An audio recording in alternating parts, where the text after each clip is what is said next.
Mesdames, Messieurs, bonjour.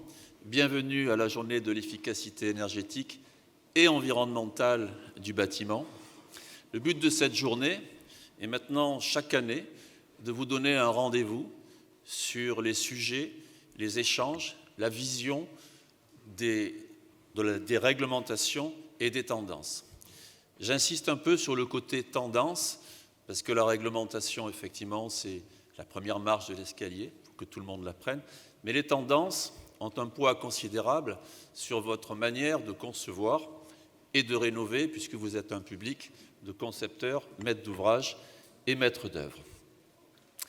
Les tendances, cette année, on va s'appuyer sur un slogan qui s'appelle « Construire et rénover », c'est cette conférence, le bâtiment 2020, Ready 2050, prêt pour 2050, compatible 2050. Pourquoi 2050 ? D'abord parce que lorsque vous concevez un bâtiment, il va durer plus que 30 ans. 2050, ce n'est que dans 30 ans, il va durer 50 ans, 100 ans. Regardez, celui-ci a déjà 200 ans. Et c'est un exemple d'ailleurs de rénovation, parce que dans rénovation, sur le plan sémantique, c'est rénover, donc refaire du neuf.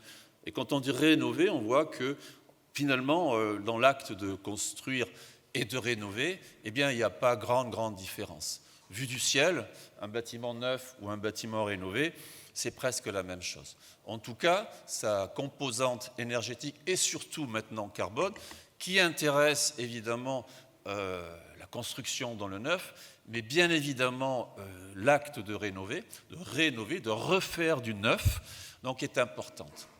Le bâtiment, en plus dans la rénovation, a déjà un poids carbone consommé. Je répète, celui-ci, ça fait 200 ans qu'il a consommé son poids carbone. Donc cette manière nouvelle, Ready 2050, de rénover, ou de concevoir du neuf, c'est peut-être presque la même chose, s'engage dans une vision qui est plus globale, qui est plus long-termiste. D'un coup, on regarde les choses à 30 ans. Puis écoutez, 30 ans, c'est dans peu de temps, et c'est quand même lié à un engagement politique de neutralité carbone. C'est un engagement politique, mais aussi de citoyens du monde.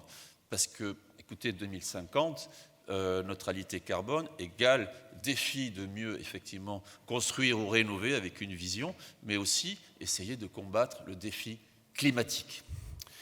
Écoutez, vous êtes plus de 2000 participants, avec beaucoup de fidèles, ça nous fait très plaisir. Et ça nous montre qu'il y a effectivement un espace de travail énorme lorsqu'on veut tirer l'élastique vers le haut, c'est-à-dire être visionnaire. Il y a vraiment un public pour bien construire, mais aussi bien rénover.